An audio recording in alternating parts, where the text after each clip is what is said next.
Hello all! Time for another coffee with Kilroy, or what I many times call beverage in a book. My beverage, well, coffee. Here we go. Yes, and the book is, again, Tales of War. I've got a whole playlist on my mini Tales of War, and let's take a look at it here today. Can we figure out what we're going to be talking about today? Well, maybe. Today's date is August 4th, 4 August. And what do we have in the book here? German cavalry charge into Belgium to start the First World War. 1914, today at 5 a.m., just 35 days after Austrian Archduke Franz Ferdinand had been assassinated at Sarajevo. See, 28 June. I got me some more Tales of War to do. German cavalry units swept over the frontier into neutral Belgium in the first fighting of the First World War, ending 43 years of peace among the great powers of Europe.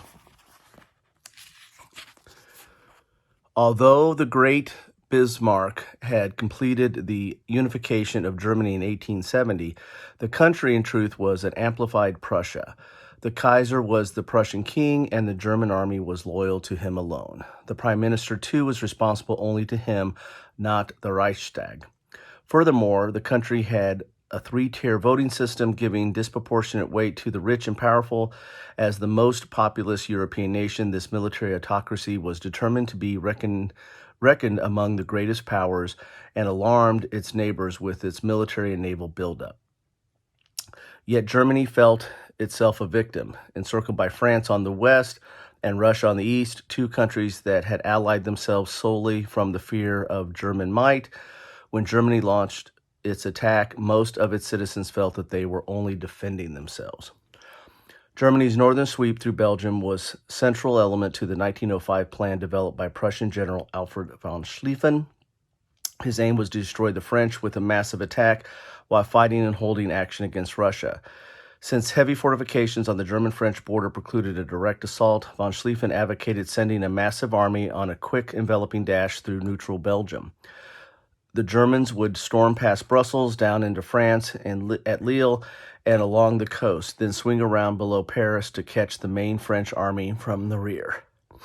He thought France would be defeated in 40 days, too short a time for backward Russia to get more than a few token troops to the Eastern Front, or for Great Britain, tied to the treaty to Belgium, to get its troop across the Channel. Once the French had been defeated, the Germans would swing east to crush the Russians. But nothing went according to plan. The Germans met fierce Belgian resistance at Liege, which slowed down their attack, and when they reached France in early September, they found themselves facing the French army and the British Expeditionary Force. In the opening clashes of the war at the Ardennes, the Sambre, Mons, Le Carque, and Guise, the Germans continued their inexorable advance. Sky, I need some coffee. Hold on a second here. Let me get some coffee. Early morning.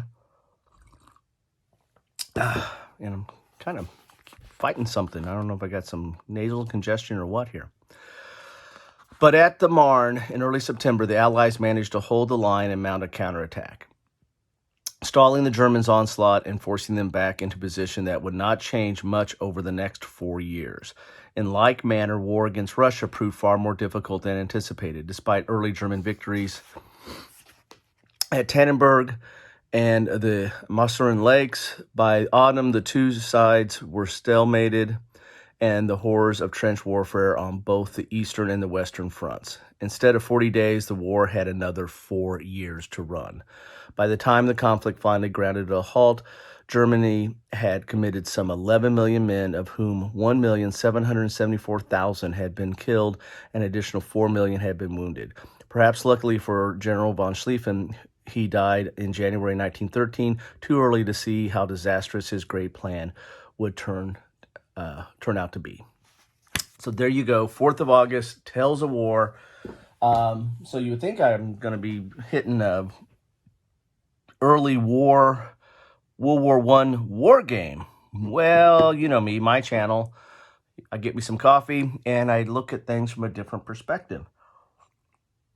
So today, I thought I would take a look at Crisis 1914. This is basically the buildup to World War I, or the political buildup to World War I. In fact, this game ends when World War I starts. So the entry I read today is the end of this game. For that entry to be read, this game has to be over.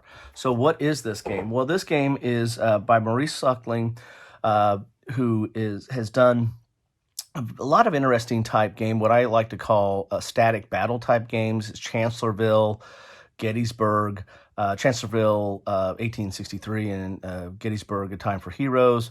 Also Freeman's Farm, that all have some similar elements to it. This is totally different from that. This is a kind of a push your luck card game where you are going to be drawing from a deck. I'm playing the Austro-Hungarians here. That is the solitaire variant, is you play Austria-Hungary, and so you just play one of the powers. But in a full game, you'll have London, Paris, Berlin, St. Petersburg, and Vienna, right? So you'll have 5 powers in a full game. But the solitaire game, you just focus on one. But the gameplay is somewhat similar. It pretty much plays the same as a multiplayer game, except for just a few changes.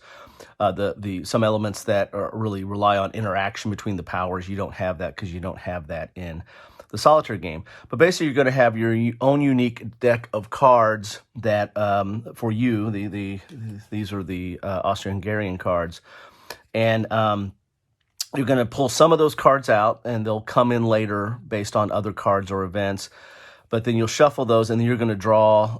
You're going to draw 3, so you're going to have a hand of 3. I actually have 4 now because over time you're going to get more cards. But your choices are is to play a card from your hand or just draw blind from the deck and then see what happens. And you're going to do this until you get 7 cards. So you play a week at a time. So you got 7 days in a week. Some cards allow you to play more than one card, more than 7 cards in a week. There's a few cards that if you have 2 of them, you get to play another one. There's another card that if you like, I don't have it out here, but there's another card that lets you play an extra card during the week.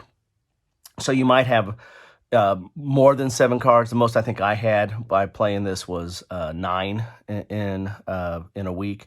But you're going to play out for 6 weeks. Now the way the game ends is it ends at the game at week 6. And you're going to check to see who has the most prestige points. If you're playing it solitaire, you're going to check it versus a chart, to see how well you did, kind of playing against yourself in that regard, getting a high score.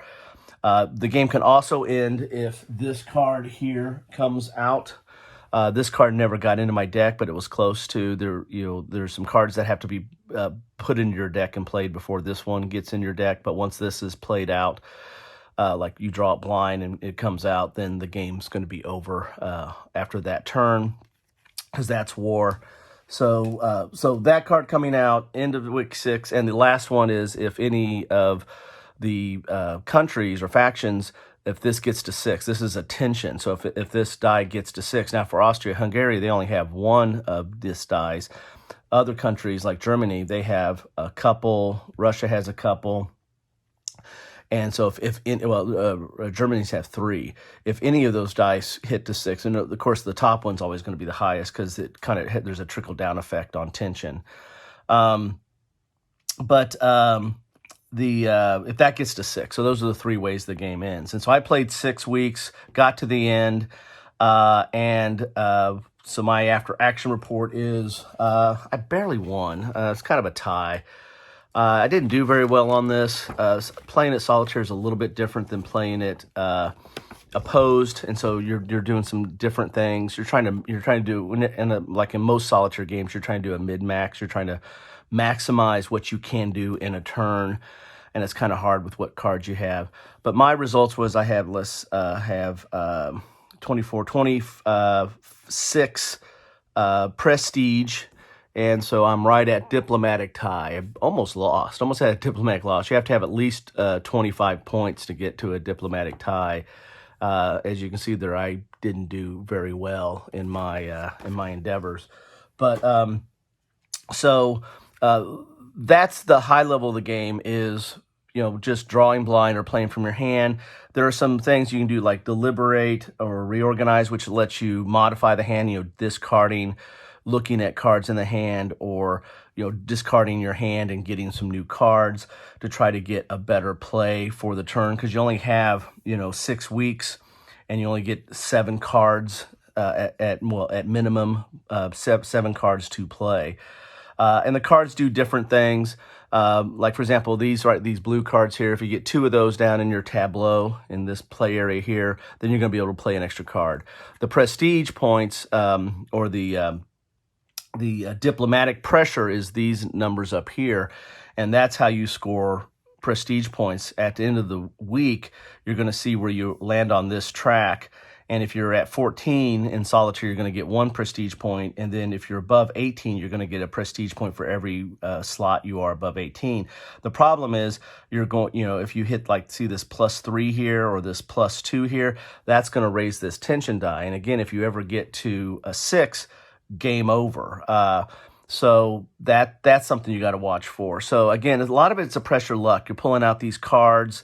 They do certain events, they do certain things. There's that ultimatum card, which got the war card out. These red cards let you double the amount of diplomatic pressure in that turn, but it also has a chance to increase this tension based on where you're at on this belligerent scale here.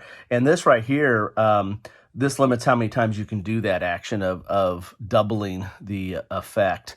And so you're not going to be able to do that necessarily 5 times, because as this goes up, then it limits how many times you're going to be able to do that. That's probably one of the trickier things of the rules. The rules are really not that complicated. It's a really simple, here's your sequence of play. It's really pretty simple there. The cards aren't that complex at all. There's not a lot of variety. At least I only played the Austrian-Hungarian deck. The other decks might have some different variety, and they're all historically based in there. But the most complicated, I guess, rule, if you want to call it that, is this doubling effect. If you assert the belligerent, then you can double the effect of this of these red cards, and it will push the tension up. But then you can measure it based on at the end of the turn or end of the week, you measure tension based on the lower of these cubes. There's certain of these cards that throw in a second scoring cube. You'll be having your scoring cube go down the track, scoring cube, their diplomatic pressure cube, and then there'll be a card that pushes a second cube on there just ahead of it, and you're going to keep moving the forward one down the track, but that trailing one that might move as well based on some cards. When you're looking at the end of the turn we're looking at tension, you look at the lower cube. So that was the trickiest part, is this doubling effect of prestige and this trailing cube. I might have messed that up a few times, but for the most part, relatively straightforward game. And the whole trailing thing is that you don't have to measure the tension of the highest cube, you measure of the lowest cube, which actually helped me save the game, because if I would have went to the highest cube this last turn, this would have been a 6 and I would have lost the game. So right there's a 6. So anyway, interesting game. I really the solitaire is okay. I need to probably play it a few more times solitaire to get the full feel of it. But you lose some of the elements of the interaction between the players. It's not highly dependent upon interaction between the players. And again, everybody's kind of doing their own push your luck, but there are some interactive elements that come into play, like initiative. this track moves around a little bit and momentum and all this stuff. This you don't use as much, or doesn't come as play as much in the solitaire, because you're just kind of dealing on your own player board. And this is more for the interaction between the players. But anyway, there you have it. That is Tales of War, the beginning of World War I, and this is the lead up to the beginning of World War I, but from a political perspective and the history of that. And as I said before, the cards all have history on them, or they're relevant to that time period. There's also this very large kind of designer notes and explanation of some of the cards in the history. So if you really want to get into the history of this and understand who some of these players are, some of these personalities and diplomats that are involved in this, this is a good background resource for that. Anyway, thanks all for stopping by for some coffee with Kilroy. I thought I'd take a little bit different perspective with Crisis 1914 and get me a sip here. Let me know your thoughts if you played this game, or if you want me to cover something else on the beginning of World War I. Take care.